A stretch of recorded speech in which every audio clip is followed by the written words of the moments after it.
I ran up a check, I might do it again. Enemies close, had me thinking they're friends. 10 toes down, I'll be free until the end. Crib outside the city, I don't feel safe in my hands. Took so many years, I'm just waiting for the wins. I'm in debt to no one but the one who took my sins. I do it for real, there's no reason to pretend. If I do it once, I do it again. Add it up, bankroll, euro, peso, add it up, I'm just doing me, everything is on me, oh you matter what, add it up. Say, man, what it do? This is your boy, West Africa Floyd Hope, Flizzle Hizzle. You know, if you know me, you probably got a name for me. But this is another dope episode of the Kikback.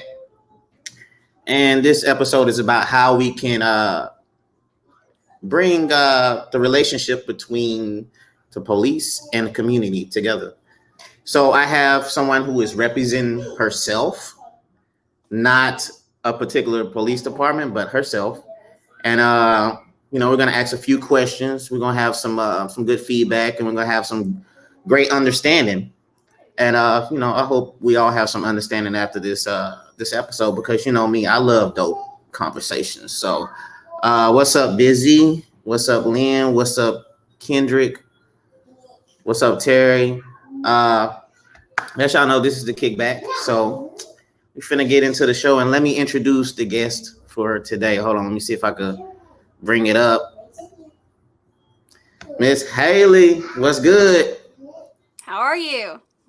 You know what? I want to apologize because when I first shared the link, I misspelled your name on there. That's okay.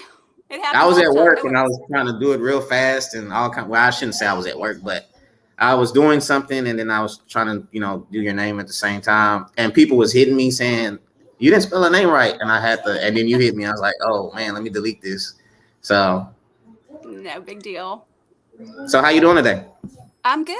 I'm on vacation. So yeah, I know you mentioned this, but most people know that I am the spokesperson for the Beaumont Police Department.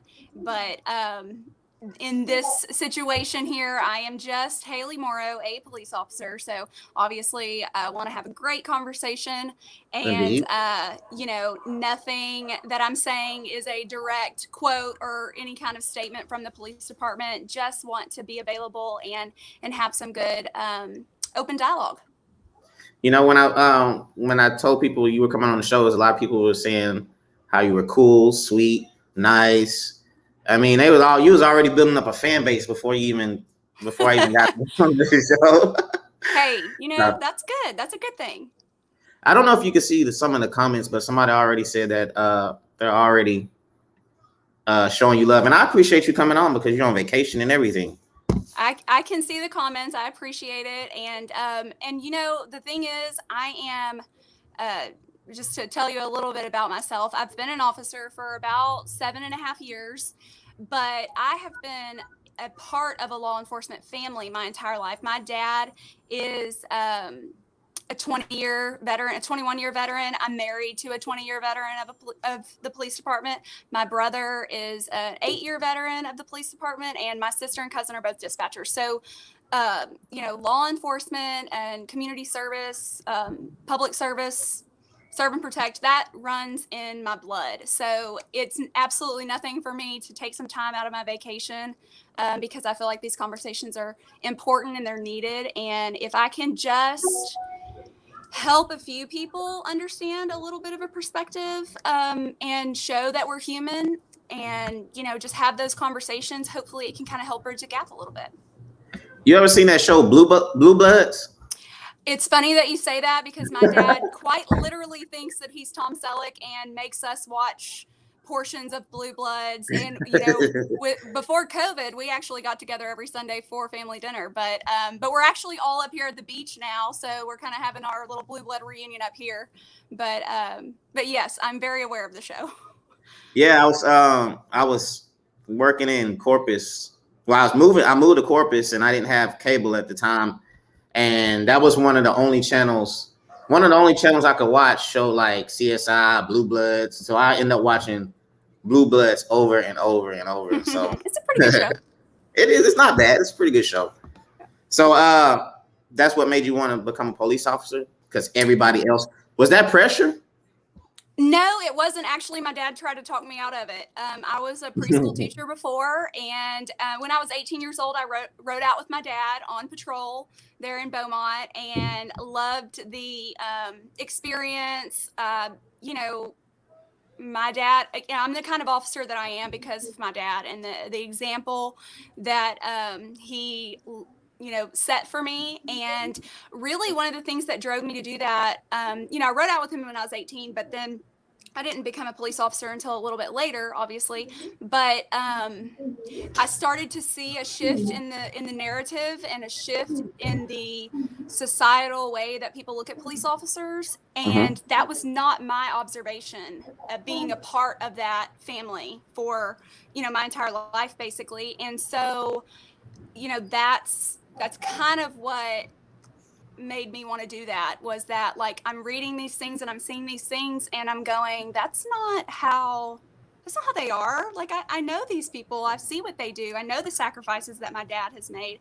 And so that's kind of why I decided to do what I wanted to do, or decided to become a police officer. And my goal was always to be the kind of officer that makes people change the way they think about police officers. Okay. Javon said he and I went to academy together. Yep. They went to the police academy together. How Everybody knows who my dad is. He's a motorcycle officer, not Burmaster, but he is a motor officer. And he is, sorry, sometimes I get sidetracked because I can see the comments and I'm trying to read them. But yes, absolutely, send me a message on Facebook. I'm always happy to talk to anybody about police stuff. But he's a motor officer, Bobby Rector. If you're ever stopped by him, you absolutely won't forget him, because he's the friendliest officer, and he leaves a great impression. So we just got to mention your name to get out of that ticket. Hey, I mean, in the traffic division, it's a little more difficult to get out of a ticket, but most of the time, if you're respectful and doing the right thing, he might cut you a break. So you said you rode with him when you was 18. Can people still do that? Y'all stopped doing that, right? We do have a ride-along program. Obviously, a lot of things have changed since COVID, but we have a Citizens Police Academy that people can go through, and when you're a part of the Alumni Association, then you get to ride along. I'm not sure kind of where they're at right now with that, since there is COVID has kind of changed a lot of things, but that was something that we did used to do. I'm not 100% sure where they're standing on it right now. Yeah, I tried to do that one time with an Officer Jones. I don't know if you know him, but I tried that, and he said like they stopped doing it at one point or whatever. So to get the experience. I know he's going to ask this question a lot because he's been asking this question often. He's talking about, why do they get ran away from the river at the car wash? I don't know if you can answer that or not.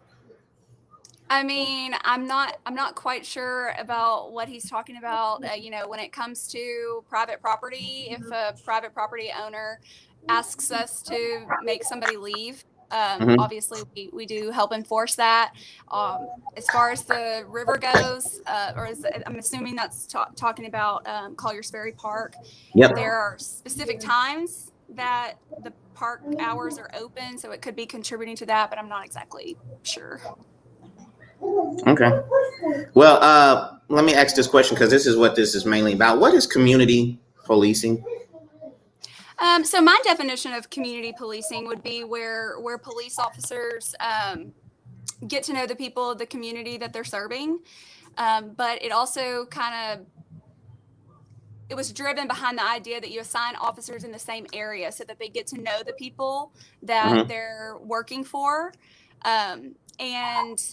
And then it's kind of evolved from there. Like, obviously, you have community relations units who specifically focus on those community related events. Anything, like what I do is I don't work the streets anymore. I don't answer calls for service. You won't call 911 for a disturbance or for a theft or a burglary and me show up on the call, because I'm in the community relations unit, and my job is solely based off of that, and doing news media interviews and reading up the schools and cops and kids programs and neighborhood association meetings. So So those are the two different kind of avenues that community policing can go down. Do you think that y'all need to be more involved in social media and more like public forums? Because social media is kind of the wave now.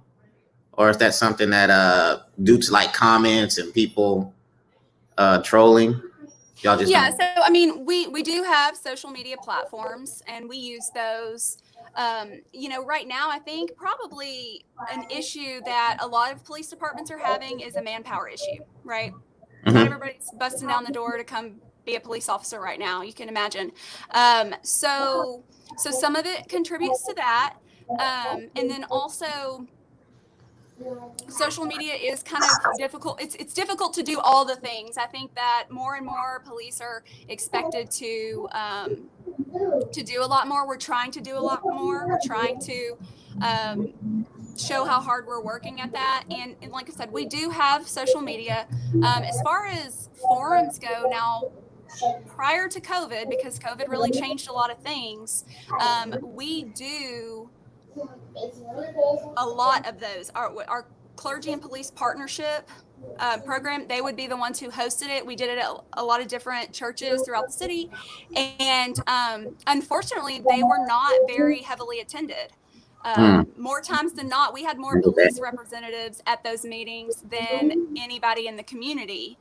And so, but we do have a lot of different programs, a ton of programs, so one of the things that's kind of difficult as an officer to sit back and, because obviously like, I pay attention to social media. I see the comments, the news stories and the comments, obviously,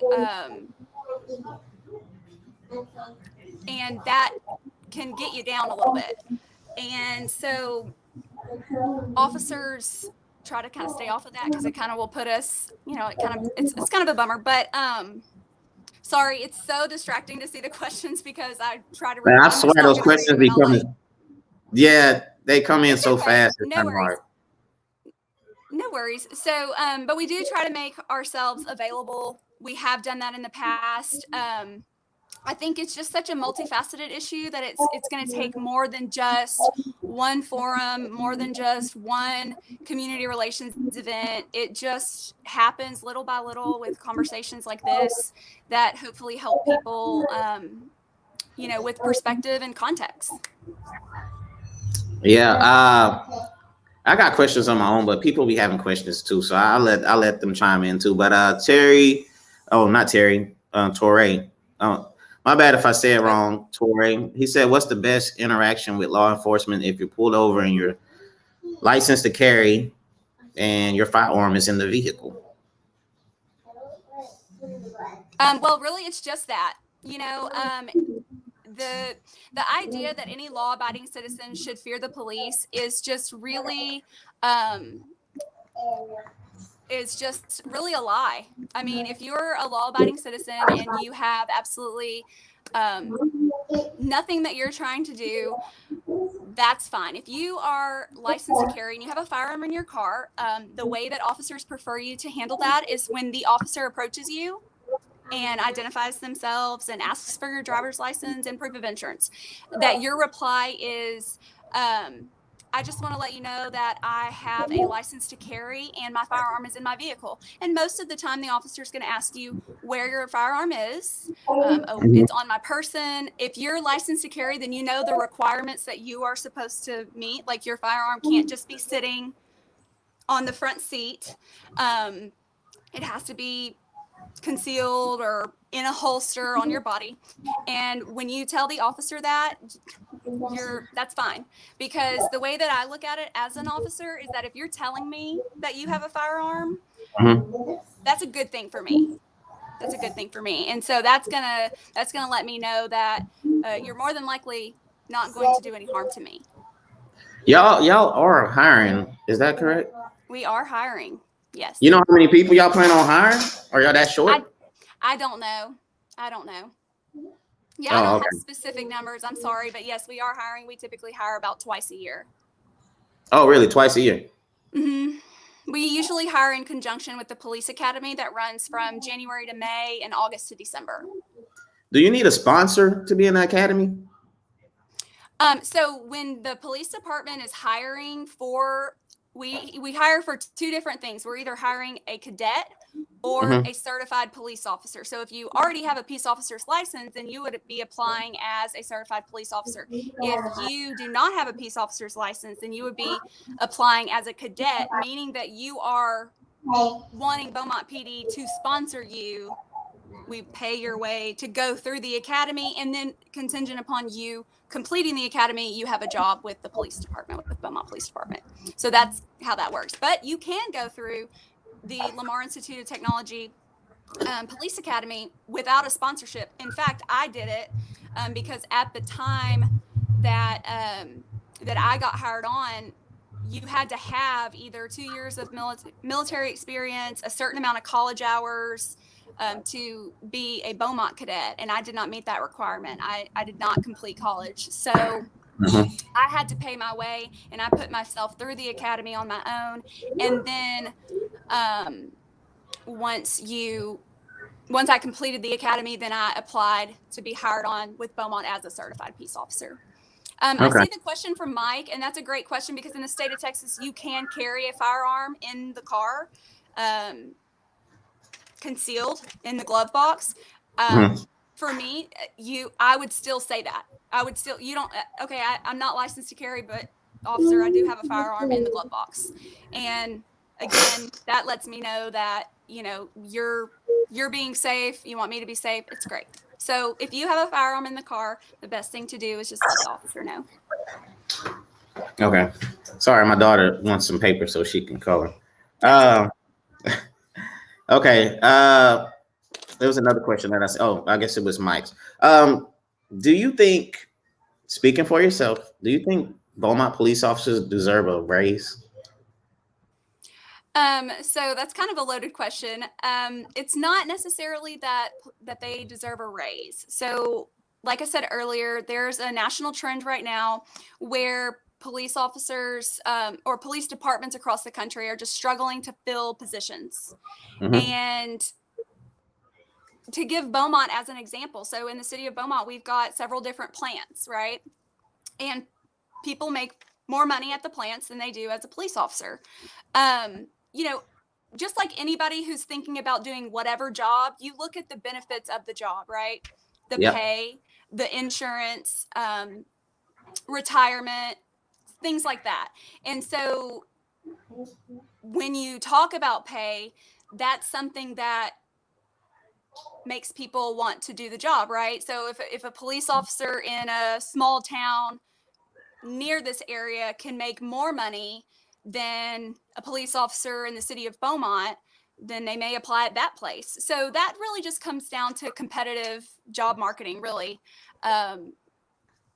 It's not necessarily that I believe I deserve a raise because I'm so wonderful, but just that's kind of the idea behind. That's kind of where I stand on that. A lot of police officers, well, I'm not going to say a lot, but it's assumed that a lot of police officers do not live in Beaumont. They come to Beaumont to work. Is that an issue, you think? You know, there are people on both sides of that. And I can give you perspective. So again, for me, this conversation is all about perspective. When you talk about different issues, it's not necessarily that one thing's right and one thing's wrong. It's just that we have different perspectives. So I am a person who does not live in the city of Beaumont. It doesn't necessarily have to do with any particular reason other than that's kind of where I grew up and that's where my kids go to school. It's where I went to school. But I think that if you polled most police officers who don't live in the city and asked them why they don't live in the city, you would get a couple of different answers. But one of them is going to be safety. You know, at the end of the day, we know that Beaumont has had, I don't know where we're at this year, but we average about 20 homicides a year. We have a pretty high crime rate, and, you know, officers who live in the city that they work, for one, you can imagine constantly dealing with people that you know. You know, I go to church with somebody who I'm constantly at their house dealing with X, Y, or Z, or, you know, unfortunately, there are just bad people in the world. And there are people who don't like police officers. And want to do them harm. I mean, we just see that on social media with the comments, and we know that there have been instances where police officers are targeted strictly for wearing the uniform, right? So, Yep. so I think that probably most of your answers would be about safety. But there are a lot of other factors that influence that decision as well, like schools, the type of neighborhood or the type of whatever it may be. So there's a lot of different things that kind of, in my opinion, make a person decide where to live. So, Okay. so yeah. What about and my question is that it's gonna bounce back and forth. That's okay. I didn't. What about being more visibly seen, transparency? I remember back in the days, I used to see a police officer all the time. It's like now, is it because y'all are so shorthanded now? Well, I think a lot of it, we are busy. Gosh, I wish I would have pulled the numbers, but we average over 100,000 calls for service a year in the city of Beaumont. And so that's one thing. Now, transparency and being seen on the streets, that's kind of like two different topics. So I'll talk about transparency. So Okay. a lot of the thing, I think that anything that we're going to talk about, sometimes it's just a lack of knowledge and a lack of education on what's truly going on, not what you believe or you have seen. So like, for example, about transparency. So the Beaumont Police Department has something called a Citizens Advisory Committee, and it's a committee of 15 people who are chosen by City Council. There are different people in the community in all areas of the city of Beaumont. They meet once a month with the leadership of the police department, and the whole point of the Citizens Advisory Committee is to have that conversation, have that dialogue, help understand, communicate, and deal with those issues that we're dealing with, bridging the gap in the community. So that is going on. We have a Citizens Police Academy where we host twice a year this Citizens Police Academy that anybody can go to, and you get to hear from someone in every department of the police department, and you really get an inside look into what policing is really about, not what you believe that it's about, but what it really is about. And so there are a lot of programs and there are a lot of things and training that we do, when these hot button topics come up about, well, police need de-escalation training. We do that. Police need crisis intervention training. We do that. Police need cultural diversity training. We do that. So we're already doing that. And so I think that the issues that we're facing right now, they're not it's so multifaceted. It's not a one push button fix all. We need to reform the police, or we need to defund the police, or we need to train the police better. I think that there's a lot more to it than that. And the perspective is really what it comes down to. And just being able to have a conversation and kind of, I said earlier before we started, just like check your feelings out the door and not be offended. I mean, we've just gotten to such a place as a society that if I disagree with something you say, then you're canceled. Like cancel culture, like, if it's about the race issue, then if you don't see it this way, then you're racist.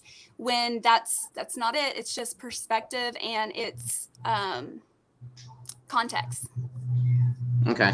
Ernest Zeno, and I asked this to a few other officers, and they said it's their discretion. What's Beaumont's stance on marijuana? I heard you can't tell the difference between marijuana and CBD. So is it a ticket now if you get arrested? Or honestly, I'm not quite sure. I'm not on the streets anymore, so I'm a little detached from that patrol aspect, and and I wouldn't want to misspeak about anything that any type of, whether it's a policy or a best practices that the police department is doing, because I really don't have the answer to that, so I don't want to give something that's incorrect. Okay. Do you feel that Beaumont PD needs more female officers? When it comes to anything descriptive like that, like more females, more Black people, more Hispanic, more Vietnamese, when it comes to anything like that. So we, of course, especially right now, we're happy for anybody who wants to get into this career to do that. We need more officers.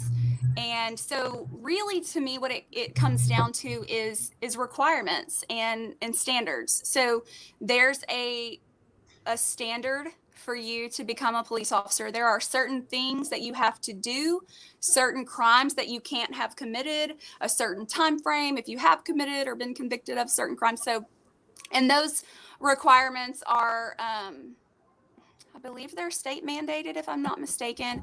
So, Okay. so that's what it comes down to for us. It's not, well, we're going to accept you because you're a female, even though you can't meet these requirements. Because in all honesty, we have to ask ourselves, do we, as a community, really want to give somebody a badge and a gun who doesn't meet those requirements, right? We have a really rigorous process to go through to become hired. It's several months long. And all the things that you can imagine, you know, drug tests, lie detector tests, background packets, a psych eval. You know, we send people to talk to your neighbors, your teachers, your ex-wives and husbands. So it's a very involved process, and it's that way for a reason. And, you know, do people slip through the cracks who shouldn't be police officers? Well, absolutely. Just like there are people who shouldn't be doctors and shouldn't be parents, you know, shouldn't be teachers or whatever. So there are people who slip into every profession that shouldn't be there. But I believe that the police departments want the right people. Like, nobody wants to be the next headline police department. No city wants to be the next city that has riots. And so I think that we have to understand that those requirements are there for a reason. And if you can meet the requirements, then by all means, we want you to be a part of the community and to serve and protect. Mary Williams State, the law that just passed about the no permit to carry. How do you feel about that? I'm really not sure because I don't really know specifically what she's referring to. I'm sorry. It's I think they just passed it where you don't have to have a permit to carry now. Yeah. So, Well, but I mean, you could still. I mean, that's just like what you said, and you can have it in your car concealed. yeah, the state of Texas has had that anyways. So I'm not sure if that's a weapon, you know, carrying a weapon. You know, here's the thing, and this is, again, Haley Morrow speaking here, not a statement on behalf of the Beaumont Police Department. But the way that I look at somebody with a gun is that the only person who can stop a bad guy with a gun is a good guy with a gun. And if you are a good law-abiding citizen and you have a firearm and you have that to protect yourself, then nobody should ever know it unless some type of active shooter situation goes on and you save the day. I mean, that's kind of the way that I look at it. And again, this is not a statement on behalf of the Beaumont Police Department. That's just kind of my view. Because people who break the law, criminals, are never going to follow the gun laws, right? If they're breaking the laws, like committing an aggravated robbery at a convenience store, they're not taking the laws into consideration as they are. So somebody who's a law-abiding citizen who's taking laws into consideration doesn't really worry me as much as somebody who is a criminal who wants to hurt people or break the law with their firearm. Yeah, I mean that's true. That makes sense. If you have it concealed, the clip has to be out the gun. No. Oh, it can be. Okay, all right. I didn't know. You have to, you know, and when you go through that license to carry class, they will go over the specific places. Like, you, even if you're licensed to carry, you cannot carry a firearm into a establishment that makes more than 51% of their sales in alcohol. You can't take it into a federal courthouse. You can't take it into into a school. So you'll learn those things in the places that you're not allowed to carry a firearm. But yes, and it has to be holstered on your body or concealed, like in your purse or something. I don't know how to say that name, but they said our police officer trained to kill, and Javon she said no, but I'll let you answer that too. Sure. So police officers are trained to stop the threat. I think that a lot of Hollywood media has led people to believe that that one shot makes somebody fly back 15 feet and it's over. And that's not the play. That's not actually how things occur. Not only that, but there are a lot of factors that play into the way that any human reacts during a high stress, intense situation, life or death. We've probably all heard of fight or flight, the instincts, the survival instincts that take over. Maybe you do another podcast with my husband. My husband is a 30-year veteran of law enforcement. He was a police officer in DC and a sergeant out there. He has had a deadly force encounter, and he is also a use of force expert.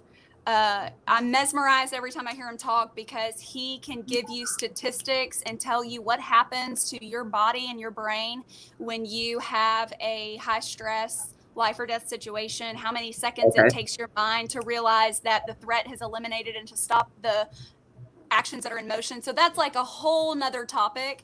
And I can talk for hours and hours, but he has a lot of really great information when it comes to use of force, which is why you should go to the Citizen Police Academy, because he does actually teach a class during that.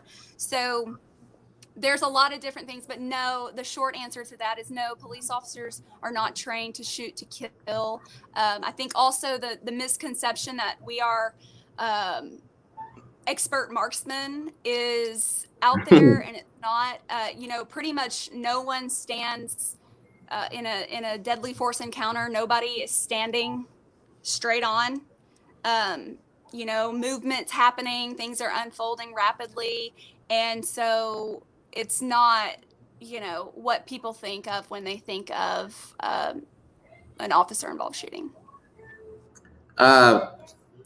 Sarah Jane said, what would you do? I guess what would Beaumont PD do if a coworker was accused of racially motivated misconduct? I think I seen that happen one time. It was in the news, and it was like a newly trained guy. I think his ex-girlfriend posted like some racial messages and they ended up firing him or something like that. But sure. So just generally speaking, since again, I'm not speaking on behalf of the police department during this conversation. So every police department has some form of,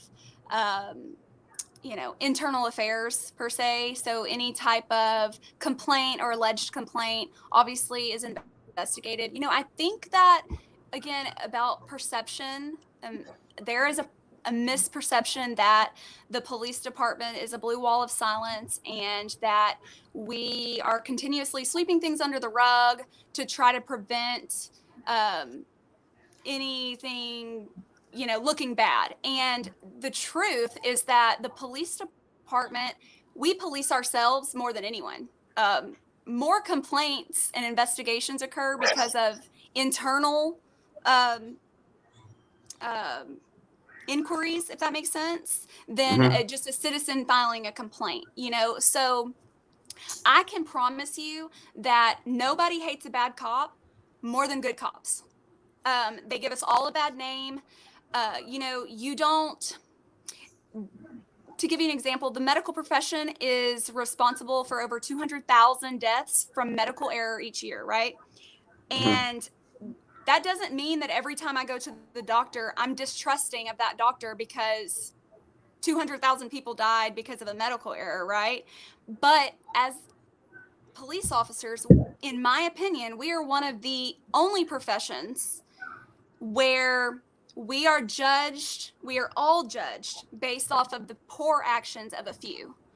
And that's very hard, and it's something that we're constantly striving to. It's like when one person makes a mistake, the backlash happens, and it's like we're constantly trying to prove that that's not the norm, that's not the standard. And so I hope that people realize that. I hope that people are willing to understand that sometimes the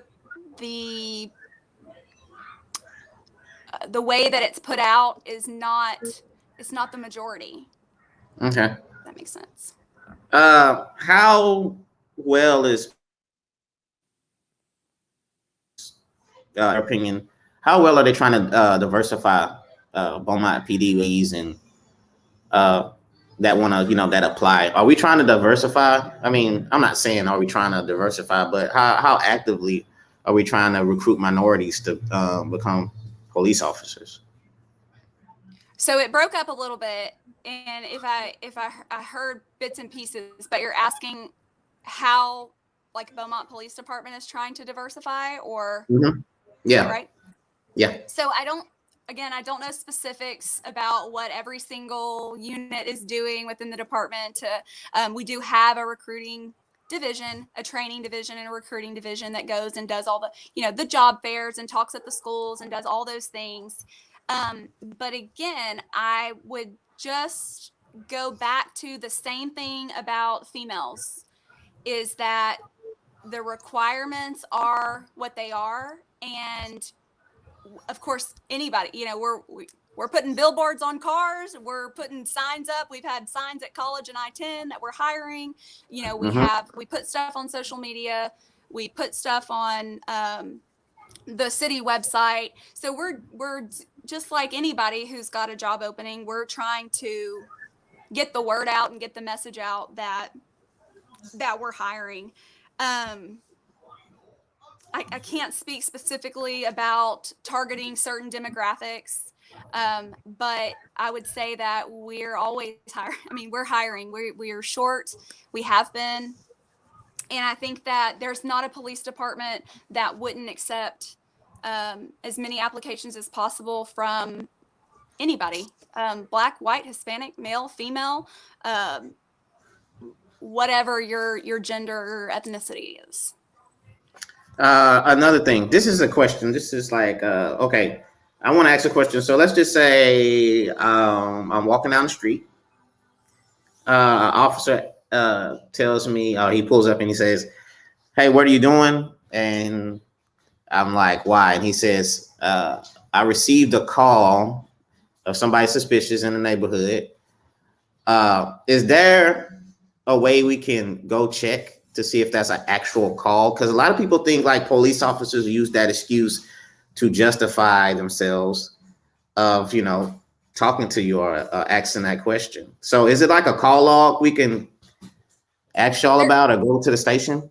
There is actually on the website. There's an active call log. If you go to BeaumontTexas.gov and you go to departments, police departments, and then somewhere on that police department page, there's something called Police to Citizen, and there's a way for you to look at the call log. But this is a perfect example of how this multifaceted issue needs to be addressed. Okay, so one of the things that is the problem is the distrust, right? It's the gap, the distrust that you believe that this officer would be lying to stop you because for whatever reason, they're racial profiling or whatever the case may be. Now police officers, we have laws that govern us. The Code of Criminal Procedures is law for the laws, right? And so we have to have things like reasonable suspicion, probable cause, things like that, right? And so this is my personal opinion on where we've gone wrong as a society, is that kids are taught at a young age, and there are specific segments of the community who just teach their kids not to trust the police. And that perspective comes from either their own interactions or what they see on social media, these headline cases that are driving that narrative, right? So there is a major distrust there. And so as a police officer, when I have an encounter with someone, police officers are reactive, right? So we're reacting to either a call for service, a traffic stop because of a violation that we saw. So every encounter that we have is an armed confrontation. Why? Because I bring the gun. I'm bringing it. I got it, right? So police officers every year are disarmed and killed with their firearms. Okay, we do lots of training. We watch lots of videos about these kinds of encounters that are occurring. So I think what has happened over the last 10 years is that the society has gone to this place of distrust and this place of teaching their kids, or in adults who believe that the police are they're lying and they're out to target you, whatever the case may be, right? And also this rise of YouTube videos of these people who are walking around filming, and I don't have to give you my driver's license on a traffic stop, or I don't have to sign the ticket, I don't have to give you my name. And so the thing is that in most of those scenarios you do. And a lot of people don't really know the laws and the rights that they are claiming to know, right? And so that's when we have a problem. And so this is what I tell people, because I get asked a lot to speak to kids in the community. I have been asked to come to churches and talk to young Black youth about how to interact with an officer. And I mean, I've frankly been asked, how can I make sure that my son doesn't get shot by a police officer? And it really like hurts my heart a little bit to be asked that, because there's this belief that that's just what officers are out doing. And I really feel like we need to get back to a place where people respect authority, where people are accountable for their own actions. I think that for a police officer to have an encounter with someone who is immediately belligerent, immediately non-compliant, those are where situations escalate. You know what I'm saying? And so like for me as an officer, I am pretty good at talking to people. When I was on the streets, I had a very low amount of times that I really had to get physical with someone. And for whatever reason, the grace of God. I mean, I don't want to be the next headline, right? I have a job to do. You want to live in a safe community. You want police officers to enforce the law. So we can't pick and choose who to enforce and who to not enforce. If that makes sense? I know I kind of it's such a big topic and it's such a hard issue. This is what I tell kids when I talk to them at schools. The side of the road is not the place to argue your case, right? Whether you believe the officer didn't have the right to stop you, he was rude, he's violating your rights. If a police officer gives you a lawful command to stop, to identify yourself, to put your hands behind your back because you're under arrest, absolutely comply. Because it really can be the difference between life or death. Because it drives me crazy when someone says, to use an example of a headline case, like the Michael Brown case, that Michael Brown was shot and killed because he was walking in the street. When that's sounding like an officer walked up and shot him in the middle of the street, period. That's not the case. You have to look at context. You have to look at what occurred from the time the contact happened, what happened from that initial contact that escalated. And, people are very set in their ways on this issue and this topic. But one thing that I just challenge people to think about, I'm not asking you to agree with me. I'm not asking you to throw your beliefs out the window.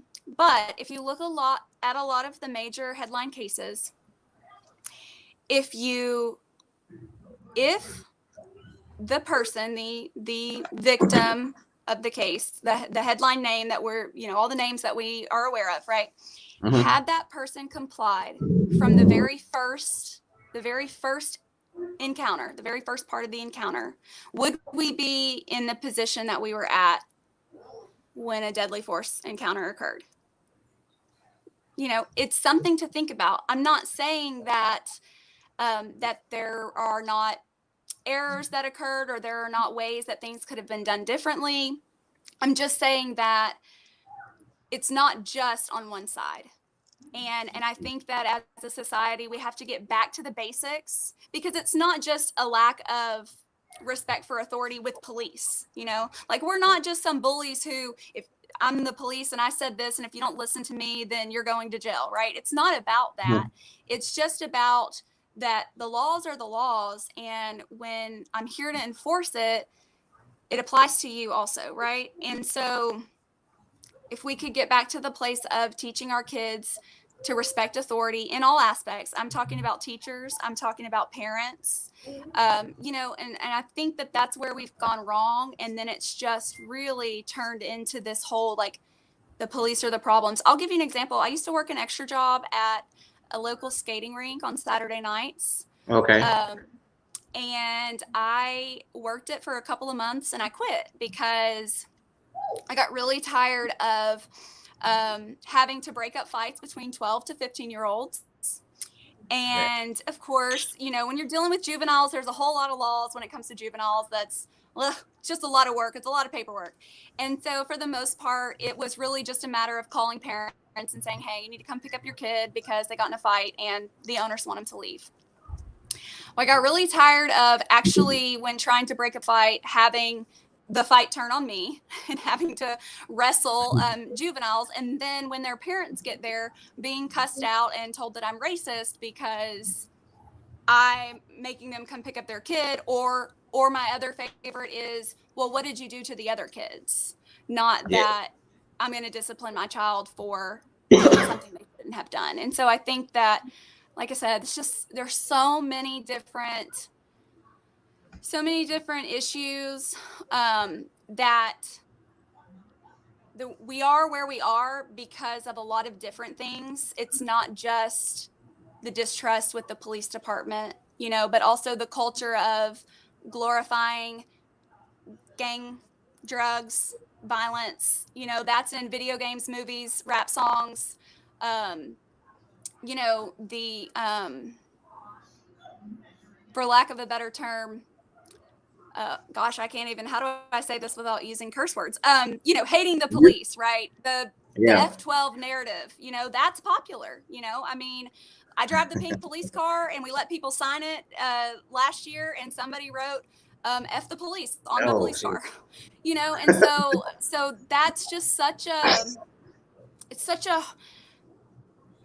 that plays into the interactions that certain demographics have with the police. Because if you're going into every situation going, this is ridiculous, I hate this person, you know what I mean? Like, and I'm not being non-understanding at all. I have stopped and talked to a lot of people. I mean, when I was on patrol, I would get out and go at the basketball courts and talk to kids, and I could immediately pick up when I got out of the car, the body language would change, right? The attitude changed, and they didn't know me at all, but because of the badge that I was wearing, it was an immediate judgment of, I don't want to talk to you, why are you here, and so, I mean, I can kind of equate that being judged based off of the cover of the book and not the book, right? So that can kind of go both ways. And I mean, I hope that my record stands for itself when it comes to the kind of person and the kind of officer that I am, but that doesn't mean that every single person that encounters me believes that. And that goes the same way for police officers encountering whoever it is that we come across. Albert Turner said, what are some things from an officer's standpoint do you want to see with the relationship between the Beaumont Police Department and the community? I mean, I don't know specifically. I really just think that I wish that more people would, I'm pretty sure, if I'm not mistaken, I think AJ has been through some kind of training. I don't know if he's been through the Citizens Police Academy or if he's just gone through our shoot or don't shoot scenarios. It's called the Milo training, but we let people, kind of try to see a situation where you're interacting as the officer and you have to make that split-second decision. But for me, it's about perspective, and I just wish that more people would be open to hearing the perspective that it's not really what you believe. It's really not. And I just don't know how we get past that mindset, because it is a mindset. And I don't know. The only way I know is to have these conversations. And I hope that people understand that, anything that I would be saying in a conversation like this is not to try to downplay the perspective that you have. I understand that everyone has a perspective. We all have bias. I mean, everybody has bias based off of their experiences, right? Your experiences mold and change your perspective. And there are going to be people who will absolutely, positively never change their perspective, no matter what you say, no matter what logical arguments that you have. And that's on both sides of any issue. But my hope is that people are willing to have the conversation and try to take a step back and look at the bigger picture, and just kind of go from there. I don't know. I think accountability for your own actions. I think that trying not to have the mindset that it's us against them. And I think the only way to do that is to have the conversations and to try to look at it from the other person's perspective. And that goes for both officers and citizens. I think a lot of people feel that they feel like it is the police against the community or something. A lot of people feel like, people like that live outside of Beaumont, like some of these officers, when they come in certain neighborhoods, they kind of feel that it may be us against them. Do y'all have, you said that y'all have training. I don't know if I'm wording this right, but do y'all train officers with to be comfortable around different racial backgrounds, as far as like communities and stuff like that? Do y'all have anything like that? Sure. So cultural diversity is one of the topics. So I encourage you to, for anybody who's really interested in learning more, not just what they believe or not just listening to one person speak on an issue and another person.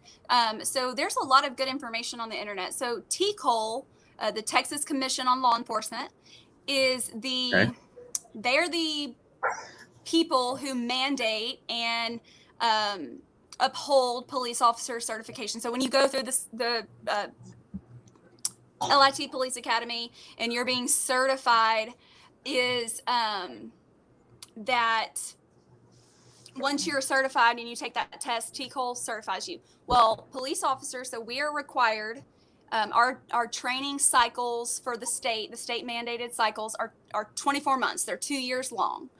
And every 2 years, we are required to get 40 hours of continuing education training. And they are very specific courses. They have to be approved through TCOLE. And then, we have different licensing, right? So I'm an intermediate peace officer, but it goes all the way up to master, and you start out as a basic. And every time there's like a Senate bill that's passed. So we've had recent Senate bills where now we have additional required training to reach that next level of certification. Hello. And so they're different things. So and I wrote down some because sometimes it's hard for me to remember off the top of my head. So human trafficking, canine encounters, dealing with deaf and hard of hearing drivers, crisis intervention, civilian interaction. That is just dealing with people.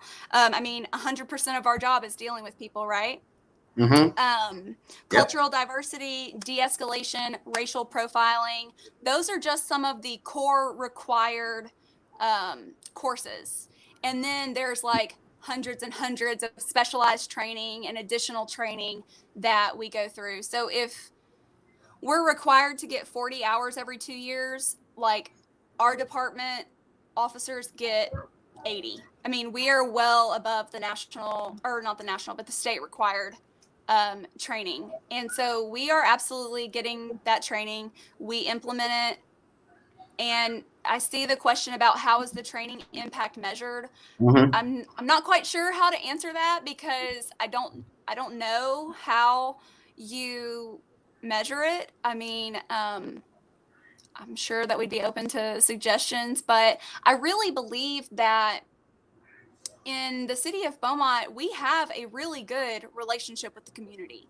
I mean, I hope that people feel that way. I don't know. I mean, I know that there are people who have negative experiences, Mm-hmm. but I would challenge people to hopefully get the full perspective and the full context of those situations, because we can't pretend that the city of Beaumont doesn't have an astounding crime rate. You know, with the murders and the robbery rates and the things like that, and you have to look at the bigger picture of how many violent offenders that Beaumont police officers arrest every single day without incident, because that number is huge. And I Mm-hmm. think that I mean, generally speaking, nationwide, with the amount of police and citizen encounters that, you know, we have, uh, law enforcement in the United States averages about 900 fatal law enforcement encounters a year. But you have to know that we encounter millions of people throughout the law enforcement community, if that makes sense. You know, so when you look at the big huge picture of the numbers, it really is a very very small number of fatal incidents. And while the, you know, why Uh, those occurred or the circumstances surrounding them are definitely a hot button topic, the general picture is that it really is a very very small percentage. And I can assure you, I can speak for every single police officer in the United States, that nobody wants to take a life. Nobody.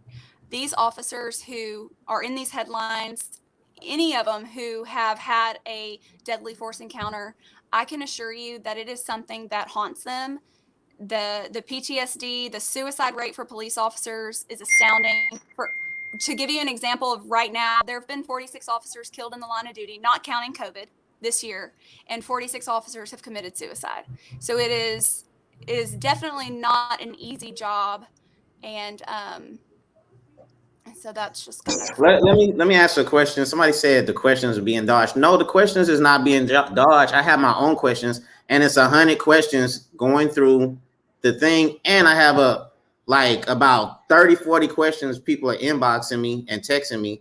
So no, I'm not passing up questions. And it's my show. Just ask the questions yourself. Go up to Beaumont PD and go ask your own questions. This is my show. Don't be telling me. But I'm sorry I got off track. But anyway, TP Sagi, he wanted to know, can y'all see someone's criminal background once a license plate is ran? He said because that could determine how an officer approach a vehicle during a traffic stop. Sure. So no, we can't see someone's specific criminal background. The way the system works that we have, just speaking from the system that we have, when a license plate is run, we get a state return that will tell us, you know, who it's registered to, if that registration is out of the city of Beaumont. If somebody has received a ticket, a citation in that vehicle, and that person has a warrant out for their arrest, that would show on the computer. But as far as specifically, no, you can't see the criminal background. In fact, you'd be really, really surprised how many people are driving vehicles that aren't registered to them, how many people are driving without a driver's license, and how many unrestrained children are in a vehicle like all of the time. So no, that's a good question, but no, we can't see a criminal background. In fact, to run an actual criminal history on someone, you have to have a very specific reason to request that information. Now, when an officer checks somebody's, you know, they go up and they make a traffic stop and they get your driver's license and they check you for warrants. Mm-hmm. Basically, what that's doing, that's running your name through the national and state database called NCIC-TCIC, and it is checking to make sure that you don't have any warrants. Hey, Chris. Had a great conversation with Chris outside of City Hall a week or so ago. Chris is very informative. Yeah. So it's checking for warrants, making sure that your driver's license is valid.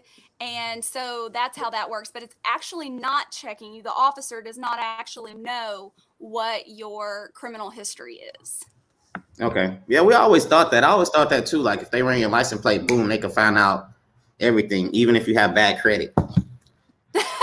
No, and see, that's the bottom line, is that there is so much misinformation. There are so many misperceptions about law enforcement and things like that. I mean, there's just so much. I mean, the conversations can go on for hours and hours because you can go down so many different avenues. And I would just like to say that I absolutely am not dodging a question. There are a lot of questions and things that I would love to talk about. But unfortunately, you have to be very careful in today's cancel culture. I mean, I love my job. I love the community of Beaumont. Love having these topics of conversation, and I am happy to speak to anyone about it. But there are people who don't really care what I have to say and don't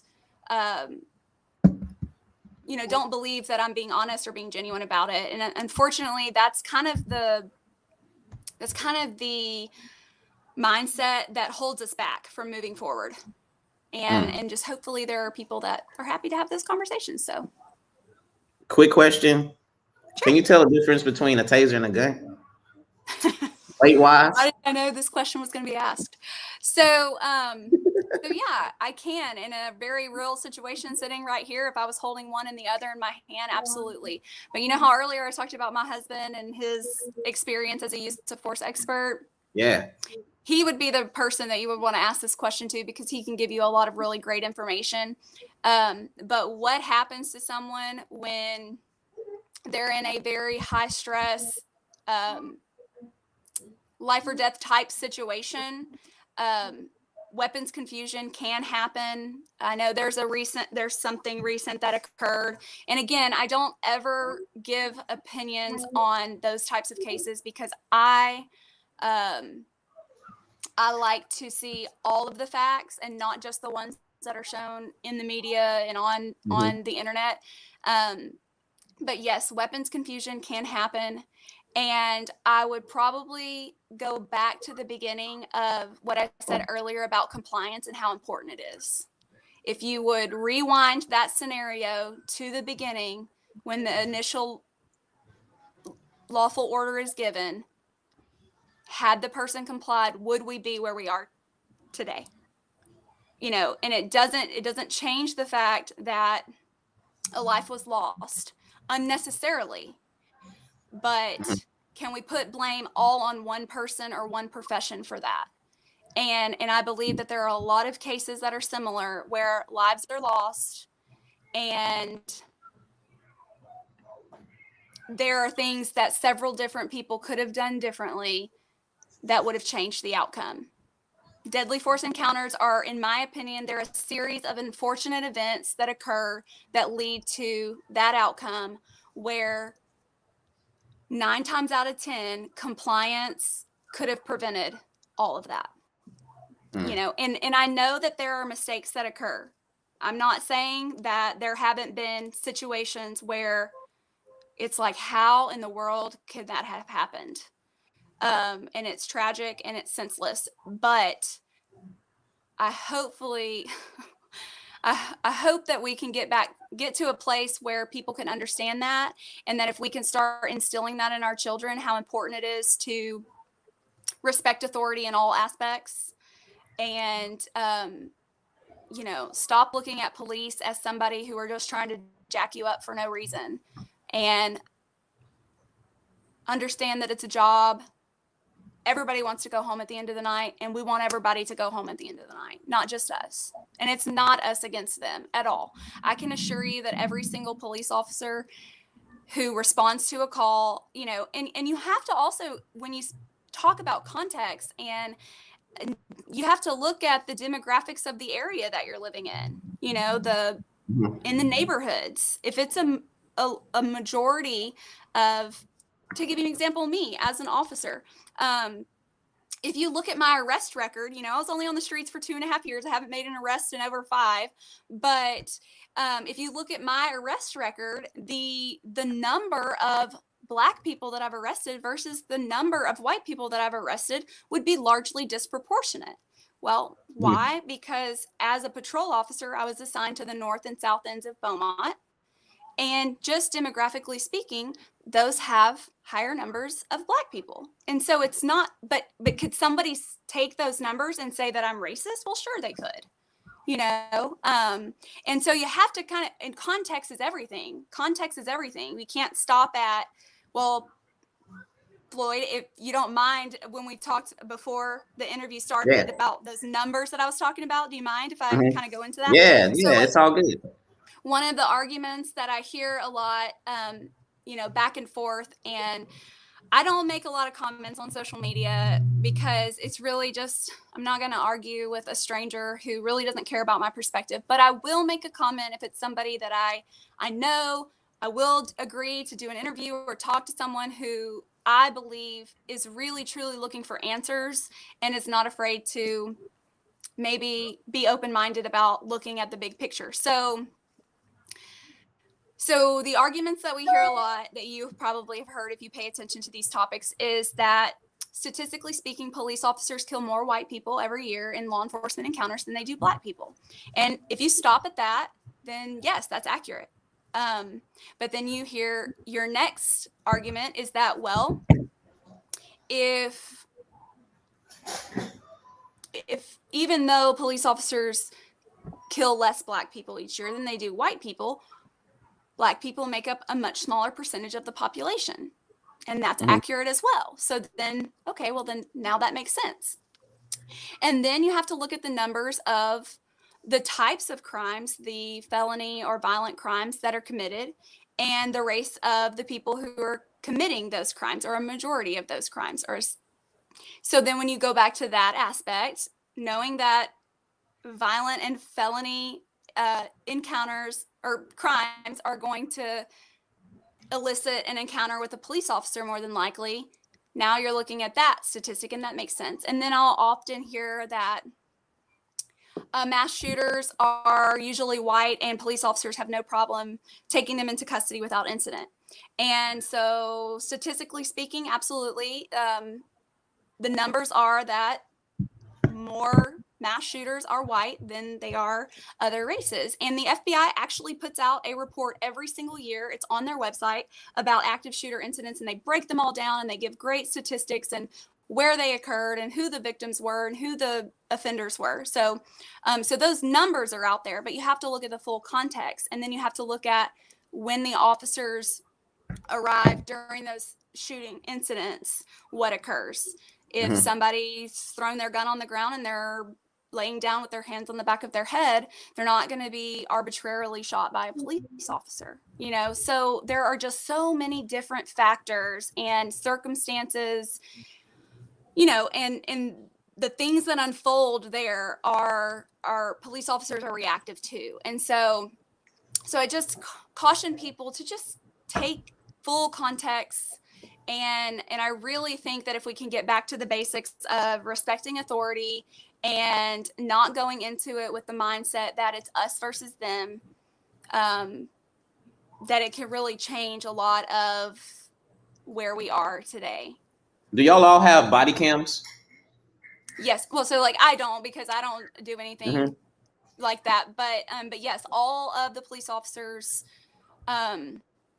especially like at the city of Beaumont, they all have body cams. They have cameras in their cars, cameras in the back seat of the car, camera out the back of the car.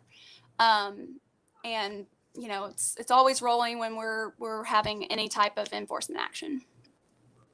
I got one or two more questions because it's been an hour. I know. I'm sorry. No. I do that on, just thinking about the person I have on. I know they have other things going on like a Friday usually, and you're on vacation. But you said like a lot of officers commit suicide. Do y'all have mental health, like therapists there to talk to officers if they want that, or do they have to want that? No, so it's that kind of a couple of different answers to that. So yeah, and I just want people to. I hope these conversations help people realize that, police officers are people too. People don't call us when they're having the best day. We deal with everyone usually on the worst day of their lives in most cases. And we see a lot of really terrible things.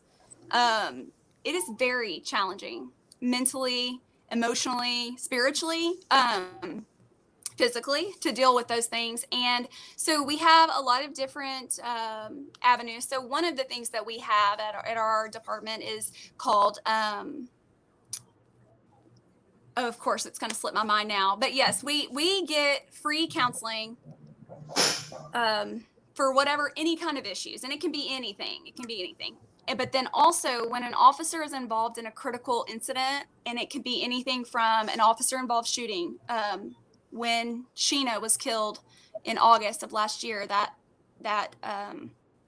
crash that occurred, a child that drowned last year on April 15th, actually, 2 days ago was a year. There was a child that drowned at the event center. Anytime an officer is involved in anything critical like that, where we've had to deal with some type of call where it's tragic, we have mechanisms in place where those officers they're pulled off the street.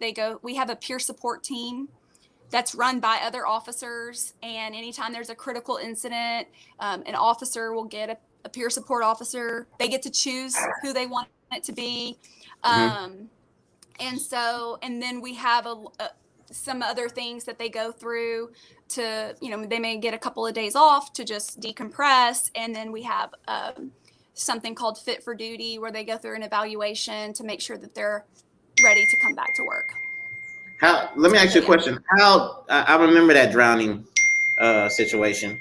How deep is that water at the event center? Because it starts off shallow. It looked like it starts off shallow. I didn't know if it was that deep for somebody to actually drown. I'm really not sure. I really don't know how deep it is, but the child was, I believe, 4 years old. So I don't think he knew how to swim. Yeah, I used to bring my daughter there all the time, and we'll stand at the edge, and we could see the bottom, and we could see the fish. But I know further back it gets deeper and stuff like that. But yeah. Yeah, and suicide in mental health in and of itself. That topic is a very it's something that's not talked about enough because of the stigma that's associated with it. But you can imagine how much more the stigma is in a law enforcement setting because of the job that we do, right? No, we're supposed to be the people, the people who are helping keep you safe and protect you. And so if I'm struggling with something and I admit that I'm struggling with something, are they going to think that I can't do my job? Am I going to lose my job? So there are a lot of things that, police officers think that they have to be so tough and they can't be emotionally affected by things. And that's just unrealistic for any human being. And a great program called Blue Help is an organization, a nonprofit that is trying to help erase that stigma of mental health and, just educate people on it and, let officers know that it's okay to not be okay sometimes, and that there's nothing wrong with talking to someone and getting help. And that goes for anybody, but especially in law enforcement, EMS, fire, those first responder type situations. My last question is, are y'all doing anything in the future as far as for the community? I know y'all do toy drops, y'all do the trunk or treat. Is that the only thing y'all do? Is it something we could find? Do we have to go on the website and see the other kind of community events that y'all involved in? No, so right now, with everybody still kind of in a limbo with COVID, we were able to do the trunk or treat this past October. And then other than that, we're kind of really in a limbo spot right now. But just to give you an idea, so some of the things is that people just don't realize what all we do. It's just not widely advertised. But and I wrote them down earlier because there's so much and I didn't want to forget. But let me just tell you. So we have the Cops and Kids program. We do the Halloween carnival or the trunk or treat. Now this is all pre-COVID. I did get to read at one elementary school this year. I was excited. We had an elementary reading program that I ran, and every elementary school, the ISD and private schools, we were reading at, read to over 1,000 kids during those sessions. We have the Blue Santa program, which a lot of people are familiar about. We have 14 neighborhood associations that the police department doesn't actually run the neighborhood association. We're just an active participant in it. So like we'll pull the crime stats and we'll give a crime report to let people know what kind of crimes are happening in your neighborhood, tips, things that you can do to stay safe. The clergy and police partnership, that's with the different clergy members in the community, and they do ride-alongs. They are the ones who will do our prayers and stuff. Excuse me. They're also who host our police community forums at the different churches that we really don't have a lot of participation. I talked earlier about the Citizens Advisory Committee. That's a really great, thing that most people don't even know about.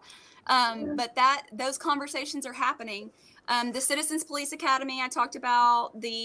Once you go through the Citizens Police Academy, you're part of the Alumni Association, and they meet and they help us with our events. They help out at the fair. They run our Lost Kids booth and things like that. Citizens in Action is another training program that citizens can go through. And then they get to go out and like monitor traffic spots. I mean, not traffic spots, parking spots, like at the Target. If somebody parks in a handicap spot, they can issue a citation. Kind of takes a little bit of the call load off of us, because believe it or not, we do get calls about people parked in fire zones and stuff like that. We have a Police Explorer post that's for 14 to 20-year-olds who are considering a career in law enforcement. It's similar to like a Boy Scout type group, Scouts of America or whatever it's called. And that's a really great program for any young teen, 14 to 20, who's considering law enforcement or thinking about it. It's a good little structured group. They get to learn how to do traffic stops and different things like that. We participate in Southeast Texas Crime Stoppers. We work with IEA, the Inspire, Encourage, Achieve, to talk to the kids who are kind of already in the juvenile justice system. We do public safety presentations. So pretty much anybody who wants an officer to come out and talk to their whatever. You want us to come talk to a school. You want us to talk to your ladies group. We do any of that. I have talked on every topic from self-defense to robbery prevention, burglary prevention. What do we do around the holidays? All of that. And the only numbers I could get to today, because I'm not at work, was in 2017. But just to give you an idea, the Community Relations Unit did over 210 of those presentations. And then we have a basketball team, a football team, a running team, and a softball team comprised of officers. And we have worked with many different groups in the community who, what they want to get the kids together and play a football game or a softball game, and our officers participate in that at different events. So we're doing, now granted, COVID has changed that a little bit. We haven't gotten back to our normal yet, but we are, and not only that, but then the other little events that occur, like Touch a Truck, or the museum will be hosting some kind of arts day and they want the police department to participate. So we participate in organization events that aren't really run by us, but that we just go to and participate in. So, and it's not a very big unit, so you probably see my face out there a lot, but we try to do every single thing that we can to be out there and to be visible in the community. Rachel Hayes said, how can we find this information again? Well, like right now, again, we're in limbo. So that there's not really a lot of advertisement for it because we haven't planned any, since we haven't really adjusted to this, if this is going to be the new normal, if we're going back to pre-COVID life. So right now we don't necessarily have anything planned per se, event wise, But usually when we do like our trunk or treat or whatever, we advertise on social media. So I highly recommend anyone to follow the Beaumont Police Facebook page, because that's where our most updated information is. We don't actually run the City of Beaumont website that you go to the police page. That information is out of date because we don't actually have any control over it at the police department. Okay, well, that was all the questions I have. I know people just jumping in and they asking the questions that we asked like maybe an hour and 20 minutes ago. But your husband, I would love to have your husband on, maybe like in a future show or something. He can give us Sure. The details and the stats and all that type of stuff. What I'm saying? Maybe you could tell him how great of a time you had. So he might like that. I'll tell him. And then also anyone who's really interested, I would absolutely encourage everyone to go through the Citizens Police Academy. It is, look, see, Megan, she's a Citizens Police Academy alumni. The Citizens Police Academy occurs twice a year. So it is run like a semester of college. So January to May, August to December. It's one night a week. It's on Thursday nights. I can't exactly remember the start time. It's either 5:30, 6, or 6:30 to 9. So we do it in the evenings. Thursdays, just once a week. And you will get to hear from somebody in every single division: internal affairs, narcotics, SWAT, traffic. My husband, Matt, does the use of force portion. And so it is very informative, very eye-opening. Towards the end of the Citizens Police Academy, you'll get to do some hands-on stuff. We let people go out to the firearms range. They'll get to shoot. We do real-life scenarios where you get to run through a traffic stop. You'll get to do our shoot or don't shoot scenario called the Milo system, building clearing, disturbances. So there are a lot of ways that we try to expose the community to the real side of law enforcement, not what you see in TV and on the movies, or what you have seen on YouTube or on social media. And it's really eye-opening. Even if you're kind of hesitant and distrusting of law enforcement, this is a great way for you to just get a different perspective. And I just encourage everyone to just consider a different perspective, because you might really be surprised at what you learn. And we feel the same way. We really do. Like I said, we're doing the training. We're trying to make that switch and help people understand that we are trying to bridge the gap between the community and the police department. We don't want an us versus them world, right? We want to all work together. We want to make every community better. And that really can only happen when everyone chooses to lay down their preconceived notions and be open-minded about maybe looking at someone else's point of view. And that goes both ways. I'm not saying that just one side should do that for the other. It goes both ways. Okay. Well, like I said, it was, people, it's 1,000 questions that got posted. Maybe I know. After vacation, or you chilling, you could check some of them out, but sure. I couldn't get to all y'all questions. We wouldn't even got that far if all these questions. I know. We could, honestly, like I said earlier, this could be a 5-hour-long session, because there's just so many different things you can talk about. And that's why I really encourage everyone to check out the Citizens Police Academy. Our next one will start in August. And we will always advertise on social media for it, and you do have to put in an application. But that you can get all your questions answered there. And also, I mean, I'm always willing to try to answer questions. There are a lot of so many different misconceptions that it's really not like an answer that you're looking for. Maybe it may not be the answer that you want, but I'll definitely try to do my best. But you cannot arrest people once you finish that course, right? No. It's not like it's not like a real police academy. It's a Citizens Police Academy. It's an educational course. It does not give you any type of rights to arrest someone or anything like that. Okay. I just had to throw that out there. Some people be like, "Oh, I'm finna get me a license or something to be a police just to be clear, there's a little bit more that goes into that before you get a police officer's license." Okay. Well, I appreciate you coming on. And like I said, if you could talk to your husband, if he has some time, I'd love to have him on to maybe continue Absolutely. like a part 2, since a lot of people had a lot of questions and stuff. Sure. But I thank you for coming on. Absolutely. Thank you for having me. And I appreciate you being willing to have the dialogue and No doubt. be open to hearing, a different perspective. So Yeah, so enjoy your vacation. thank you. Y'all have a good All night. right, be safe.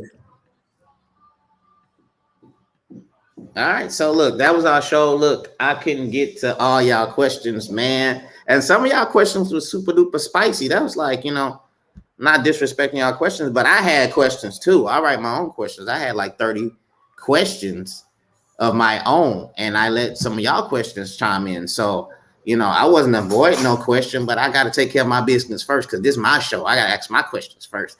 And James, bruh, usually I have the wine. I usually have the wine on deck. I got my glass back there. But, man, I don't know, man. I need to drink some water or something like that. I might drink some wine later, but, man, I needed to drink some water or something. So my body was telling me to drink some water. Don't drink wine on this show. I don't have a problem drinking wine in front of an officer who is not on duty. I could do, I could, I'm finna pour up some wine right now, but, I appreciate you for paying attention, for watching the shows, knowing that I do drink wine, man. I salute you for that. And you got my vote next week for at large. You and AJ, that's my 2 votes. Y'all make sure y'all vote next week. Early voting. James, you're one of my votes. AJ, you're another one of my votes. So y'all go out there and vote. Y'all make sure y'all do that. Also, I did not cut my hair. My hair always been cut on the sides. I just got it braided to the back or whatever. I did not cut my hair. So it looks like I got a fade, but, and also, with Officer Haley, she was the only person that really wanted to tap in, come on the show. You know what I'm saying? I reached out to a lot of officers: Beaumont, Vidor, Silsby, Lumberton, Jasper, Houston, Galveston. Haley was the only one that, wanted to take that fire, that heat that I knew a lot of y'all was going to ask. It's a nice shirt. Nice shirt, you know what I'm saying? Should have gotten a few more, but it's a nice shirt. I had to go support. I was there where you was at, Rachel. I was there. I didn't see you. But anyway, I might do one more political show. I'm really burnt out doing these political shows, to be honest with you. I'm ready to do some dope shows. I'm ready to do hood geography. I'm ready to do the Dayton show. I'm ready to do all kind of stuff. I also have a show coming up with a doctor and a nurse, and we're going to squash the stereotypes that are thrown out there about getting COVID testing, Black men getting your colon checked and stuff like that. All right, and stuff like that. A lot of Black men don't go get their colon checked. I think that's what it is. I haven't. I might one day soon, to be honest with you. But you hear all those stories about when you go get your colon checked and stuff like that. So that scares a lot of guys. So man, I might go one day soon. So if my wife forced me to go, then man. It's scary. My shirt says, yo, Mike go kill me, man. Mike guess go kill me. But hey, I like Miles is a smart man. You can't not knock Miles Haynes. He is a smart guy. He's statistics and everything. I can't vote for Ward 2 anyway, because I don't live in that ward. But he's a smart guy, man. How can you not like that guy, man? The guy rubbed off on me, man. So I'm wearing his shirt. It's a dope shirt. I like the colors too, navy blue and red and stuff like that. So it's a dope shirt anyway. But just left the county out. I didn't leave the county out, but I'm trying to see where the show gonna be next week. It's a guy that I wanted to talk to. I forgot his name. He got his own books, like children books out. And I want to talk to him. I forgot his name. I want to get him on the show because he got children books and stuff. I seen him at the mall, and I passed him up. We had like a brief conversation. When I go to the mall, I'm trying to get in and out. But I wanted to go back and tell him, like, yo, bro, you need to come on my show and stuff like that. So, yeah, that's his name, Denson. Somebody holler at Denson. I'm going to try to get him to come on the show with some children books and stuff like that. But like I said, man, I'm tapped out on this politics stuff. You know what I'm saying? They saying the same stuff over and over. A lot of them is doing stuff now that I haven't seen them do. I don't know. I haven't seen them do this stuff last year. You know what I'm saying? I like people that, serve the community before they started running, that's been putting in that work before that. I don't like it when they do that now, because when they get elected or whatever, then they stop doing it. So, I'm from the North, man. I like to, just be upfront with me. So that's what I like. But anyway, the next show is going to be next Saturday. I don't even know what show that politically might be, but the next show is Saturday, and then the week after that, it's not going to be a show because I'm going somewhere out of town. I don't know where. I'm just going to go somewhere out of town, chills. You got to go. Sometimes you got to leave your city and take a mental break and just relax and chill and then come back, So that's what I'm going to do 2 weeks from now. Shout out to Austin FC. Austin got a new soccer team. They play tomorrow. I'm going to go out there and check out a couple games. And also, Beaumont PD's page, if y'all go on there playing on their page, they do pay attention to what y'all say, because the conversation we had before the show, she said, yeah, I recognize you because you post a lot on the Beaumont PD page.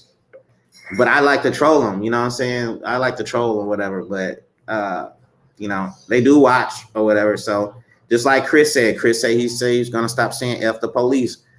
That's what I'm talking about. Shout out to Begita. I like Begita. I like Begita. I like LaShawn. I like Roy West. Roy West, that's my boy. But in this particular race, you can't vote for your boys and stuff like that. But out of those three, I like those. I like Pay too. Pay funny. He a cool dude. But, those four, yeah. Those four, I got my rankings on 1, 2, 3, and 4, but those four is 5 candidates, but I'm only gonna say 4. But yeah, tell him, Denson, tell him to holler at me, man. We could do a little children's book. You want a children's book, baby? Do you want a children's book? You want me to buy you a kid's book? No, just and I can read it to you. You want me to read it to you?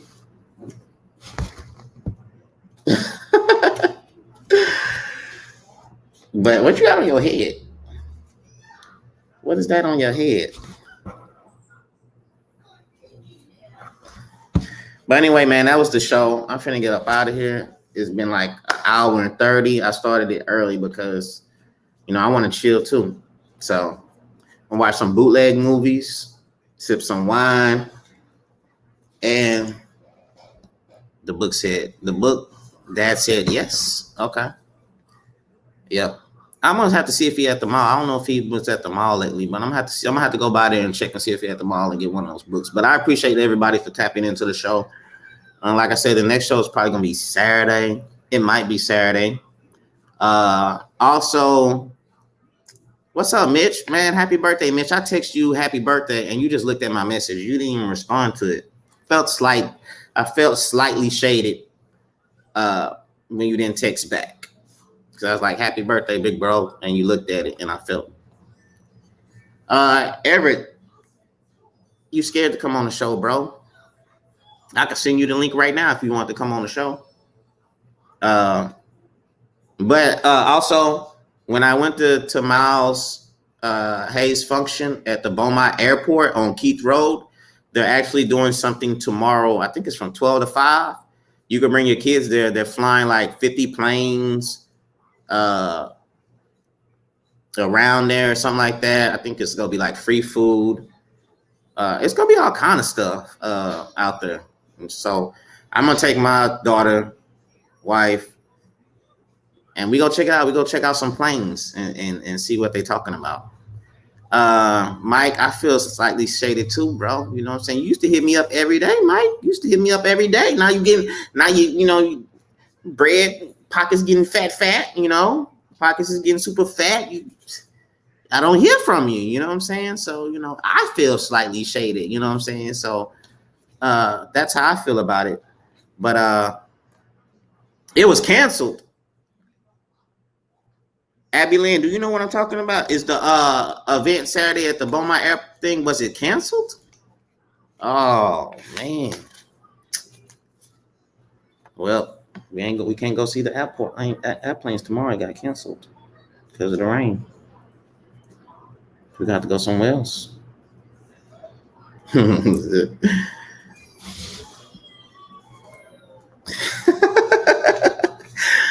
Yo, she finna talk my head off when she. But anyway, like I said, next Saturday, hopefully, I'm gonna put together a show. I don't know what show it's gonna be next Saturday. I don't know. We'll see what's up. Anyway, I kind of want to do a dating show, man, because I was supposed to do one in February and I didn't. The guys are scared, as always, to do the dating show. The females, I can't. It's Mosby. She didn't fell in love. She didn't got her somebody. The homie Vanity is still available. If any of y'all females want to be on a dating game show that I recently hosted, I got a few episodes of that. Y'all let me know. Y'all tap me in. I'll throw y'all face up on the page. We can see if we could get some good candidates for y'all, some good guys with good credit, with some nice jobs. I know these ladies, they don't want too many kids. So maybe 3 kids and under, have your own spot. Yeah. iPhone. I want to play iPhone. No, go play on mommy's phone. You need your own phone. Yeah.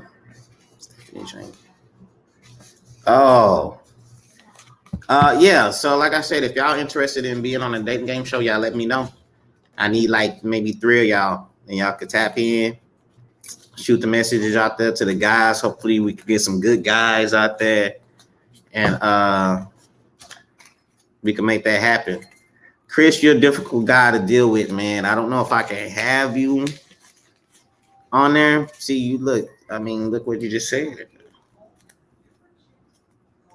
See, you too aggressive with the ladies, Chris. I can't have you on the show. You too aggressive.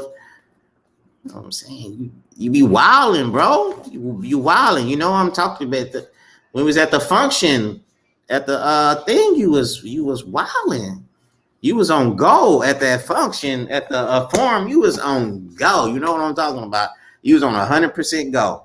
But we're gonna try to do that. Hood Jeopardy.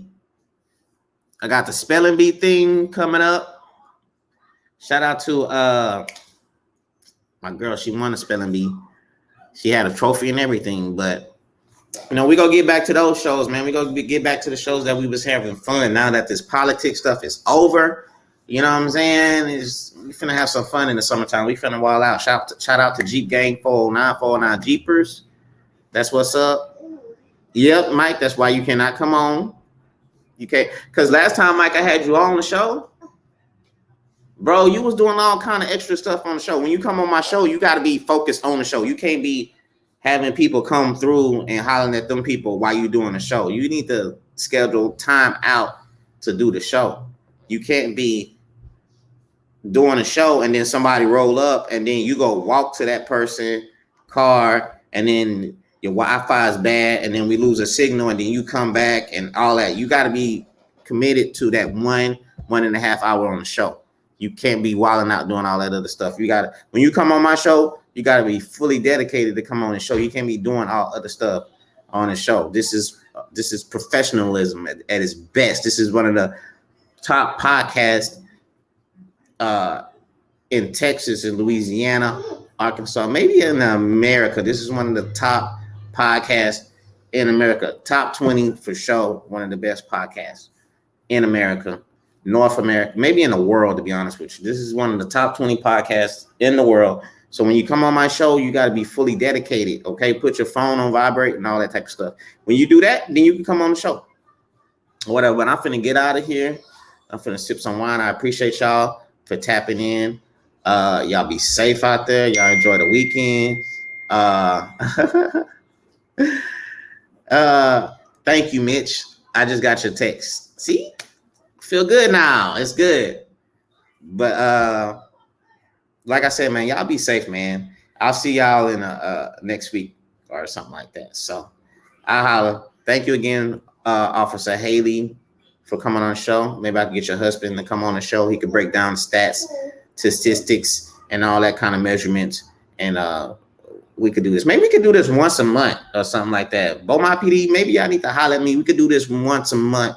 You can holler at me. We could get the word out and stuff like that. You know what I'm saying? Getting more involved with the community and stuff. So maybe you need to holler at me. We could do this. We can make this happen like once a month and stuff like that. So I'm out of here. Y'all be safe. All right. Peace.